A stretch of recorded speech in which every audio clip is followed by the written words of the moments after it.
खुलुमबाय बेयो बड'लेण्ड इंखं टेलिभिजन दिनै 1 अक्ट'बर 2022 सनिबारखालि सानसेनि बरादखौ नोंथांमोननि खाथियाव लाबोदों आं सदानन्द दैमारिया।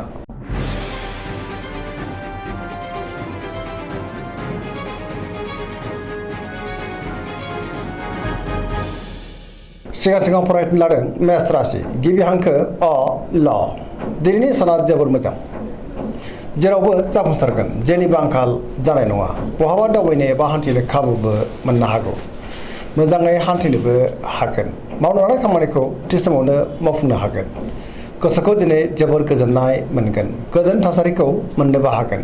देहाया दिनै मोजाङै थागोन, बयनिफ्रायबो मोजां खौरां फैनोबो हागौ। रांखावरियाव दिनै जोबोर मोजां, आयआ बांगोन, गोबां धोन आरजिनोबो हागोन। बेफार फालांगियाव जोबोर मोजां मुलाम्फा मोननो हागोन। सोरजोंबा बाख्नायजानो हागौ, सोरनिबा हेफाजाबखौबो मोननो हागोन। न'खराव अनलायनाय फैगोन, गुबुननि गोसोखौ दिनै गोरलैयैनो बोनोबो हागोन। गोसोनि बोलोआबो बांगोन, समाजाव बयजोंबो मान होजागोन। लाइमोनफ्रा जोबोर मोजां खौरां मोननो हागौ, गोसोआबो दिनै जोबोर खुसि जागोन। फरायसाफ्रा फरायनायाव गोसो दुंखांगोन आरो मोजां फिथाइ मोननोबो हागोन। धोरोमारि बिथिङावबो दिनै गोसो दुंखांगोन, पजिटिभ एनार्जिनि गोहोमबो गोग्लैगोन। वृष राशि गिबि हांखो इ उ ब दिनैनि साना मोजां आरो गाज्रिनि गेजेरजों बाबेनलांगोन। गोसोखौ दिनै जोबोर गोनो गोथो मोनगोन, गोसोनि बोलोआ लोरबां जानो हागौ। मावनो लानाय खामानिखौ मावफुंनो हागोन, अब्लाबो नाथाय सांग्रां जानांगोन। समाजाव मान मोनगोन, रांखावरियाव मोजां, बेफार फालांगियावबो मोजां, आयआबो दिनै बांनो हागौ। न'खराव बिसि फिसायनि गेजेराव एना एनिबो जानो हागौ। गोसोनि साननायफ्रा गोरोबलायाबो जानो हागौ, सोरजोंबा रायखुमा जानोबो हागौ। देहाया दिनै मोजाङै थागोन, अब्लाबो नाथाय जानाय लोंनायाव सांग्रां जानांगोन। गुबुननि हेफाजाबखौ मोननो गोब्राब जागोन। गोसोनि साननायफ्रा देबर नांनो हागौ, नेगेटिभ एनार्जिनि गोहोमबो गोग्लैनो हागौ।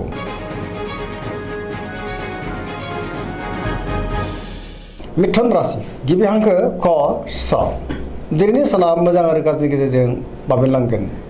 नेगेटिभ एनार्जिनि गोहोमबो गोग्लैनो हागौ। मोनफ्रोमबो बिथिङाव जाफुंसारनो गोब्राब जागोन, गियाननि आंखाल जानोबो हागौ। गोसोखौ दिनै जोबोर उसुखुथु मोनगोन, गोसोआ जोबोर आला खालाबो जानो हागौ। देहाया मोजाङै थागोन, रांखावरियाव मोजां, बेफार फालांगियाव मोजां। न'खराव अननानै फैगोन, बिदा फंबायनिफ्राय हेफाजाबखौ मोननो हागौ। अब्लाबो नाथाय सोरनिबा गाज्रि नोजोर गोग्लैनोबो हागौ।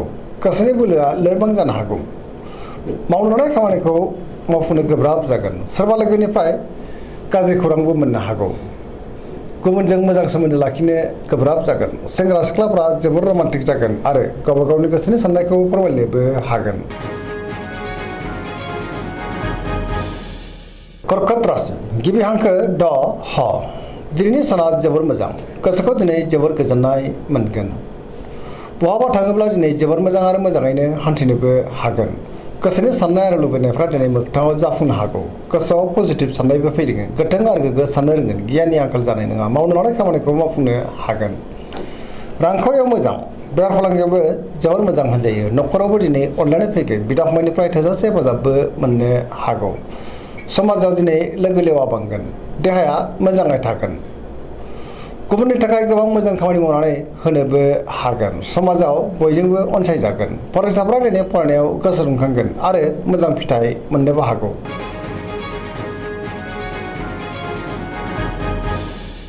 सिंह राशि गिबि हांखो म थ दिनैनि साना जोबोर मोजां, गोसोआव पजिटिभ साननाय फैगोन, गोथों आरो गोग्गो साननो रोंगोन, गियाननि आंखाल जानाय नङा। मावनो लानाय खामानिखौ थि समावनो आरो गोरलैयैनो मावफुंनोबो हागोन। सोरबा लोगोनिफ्राय हेफाजाबबो मोननो हागौ।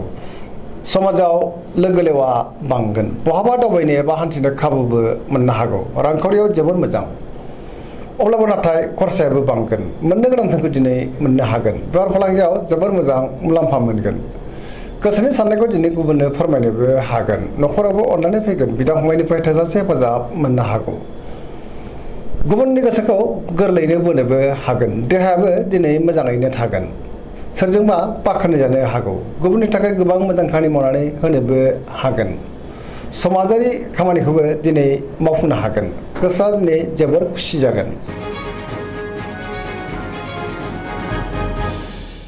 कन्या राशि गिबि हांखो प ट दिनैनि साना जोबोर मोजां गोसोआव गोथों आरो गोग्गो साननाय फैगोन गियाननि आंखाल जानाय नङा पजिटिभ साननो रोंगोन रांखावरियाव जोबोर मोजां अब्लाबो नाथाय खरसायाबो बांगोन बेफार फालांगियाव जोबोर मोजां मुलाम्फा मोननो हागोन देहाया दिनै मोजाङैनो थागोन गोबां मुंदांखा सुबुंजों दिनै लोगो मोनज्लायनोबो हागौ गोबां खामानियाव दिनै मुखुबबो थागोन सोरजोंबा बाख्नाय जानोबो हागौ गोसोआ दिनै जोबोर खुसि जागोन पजिटिभ एनार्जिनि गोहोमबो गोग्लैनो हागौ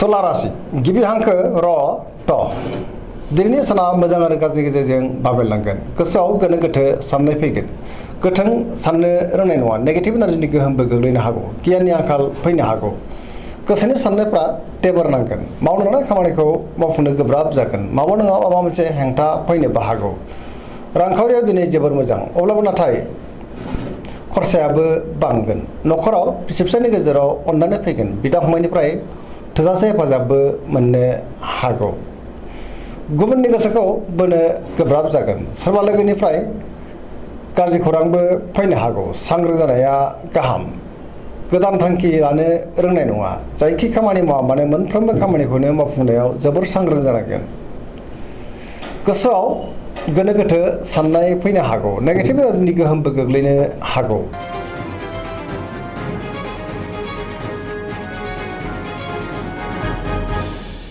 वृश्चिक राशि गिबि हांखो न स दिनैनि साना बारा मोजां नङा नेगेटिभ एनार्जिनि गोहोम गोग्लैनो हागौ सोरजोंबा रायखोमा जानोबो हागौ गोसोनि साननायफ्रा देबर नांगोन सोरनिबा गाज्रि नोजोर गोग्लैनोबो हागौ सांग्रां जानाया गाहाम मावनो लानाय खामानिखौ मावफुंनो हागोन गुबुननिफ्राय हेफाजाबबो मोननो हागौ अब्लाबो नाथाय सांग्रां जानांगोन गोसोनि बोलोआ लोरबां जानोबो हागौ न'खराव अनलायनाय फैगोन बिदा फंबायनिफ्राय हेफाजाबबो मोननो हागोन रांखावरियाव मोजां अब्लाबो नाथाय खरसायाबो बांगोन बेफार फालांगियाव मोजां होनजायो गुबुननि थाखाय नाङा फाङा जेंनायाव गोग्लैनांनोबो हागौ सांग्रां जानाया गाहाम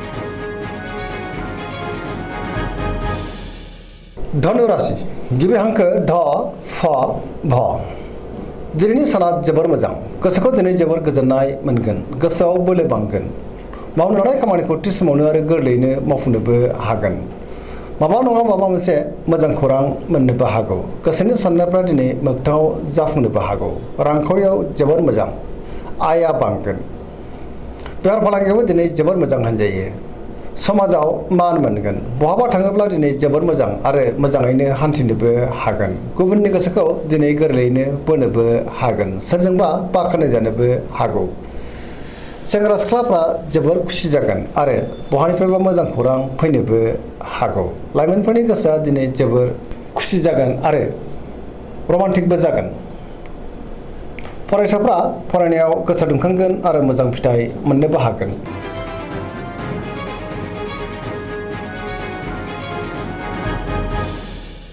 मकर राशि गिबि हांखो ख ज दिनैनि साना जोबोर मोजां गोसोखौ जोबोर गोजोननाय मोनगोन मावनो लानाय खामानिखौ थि समावनो मावफुंनो हागोन रांखावरियाव दिनै जोबोर मोजां बेफार फालांगियावबो जोबोर मोजां होनजायो आयआबो बांगोन गोबां मुंदांखा सुबुंजों दिनै लोगो मोनज्लायनोबो हागौ गुबुनजों मोजां सोमोन्दो लाखिनोबो रोंगोन मोनफ्रोमबो खामानिखौ मोजाङैनो मावफुंलांनो हागोन गोदान खामानियाव आखाइ होजेननोबो हागोन न'खराव बिसि फिसायनि गेजेराव अनलायनाय फैगोन बिदा फंबायनिफ्राय थोजासे हेफाजाबबो मोननो हागौ देहाया दिनै मोजाङैनो थागोन सेंग्रा सिख्लाफ्रा गावबा गावनि गोसोनि साननायखौ फोरमायलायनो हागोन आरो गोसोआ दिनै जोबोर रमान्टिकबो जागोन फरायसाफ्रा फरायनायाव गोसो दुंखांगोन आरो मोजां फिथाइ मोननोबो हागोन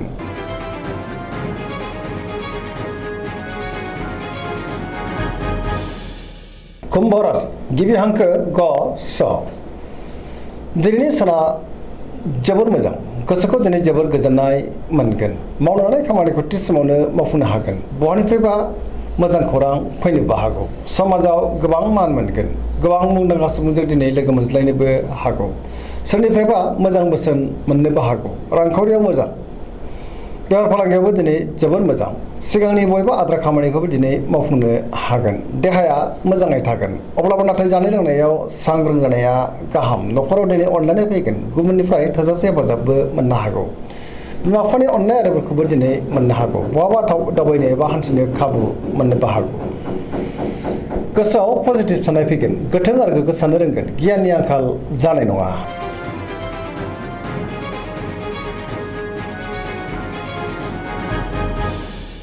मीन राशि गिबि हांखो द स दिनैनि साना जोबोर मोजां गोसोखौ जोबोर गोजोननाय मोनगोन गोसोआव पजिटिभ साननाय फैगोन गोथों आरो गोग्गो साननो रोंगोन गियाननि आंखाल जानाय नङा रांखावरियाव दिनै जोबोर मोजां बेफार फालांगियावबो जोबोर मोजां आयाबो बांगोन देहाया मोजाङैनो थागोन गुबुननि थाखाय गोबां मोजां खामानि मावनानै होनोबो हागोन सोरजोंबा बाख्नाय जानानै गोसोआ दिनै जोबोर गोजोनगोन लाइमोनफोरनि गोसोआ दिनै जोबोर रमान्टिक जागोन आरो गावबा गावनि गोसोनि साननायखौ फोरमायलायनोबो हागोन सरासनस्रायै दिनै साना जोबोर मोजां आरो मोजाङैनो बारग'लांगोन दिनैनि राशि फरायनाया एसेनोसै जोबनायाव बेखौनो खावलायो जाहाथे नोंथांमोना सानफ्रोमबो जोंनि बे बड'लेण्ड इंखं टेलिभिजनखौ नायबाय थायो आरो साबस्क्राइब खालामो लोगोसे लाइक खालामो आरो शेयार खालामो एसेनोसै गोजोन्थों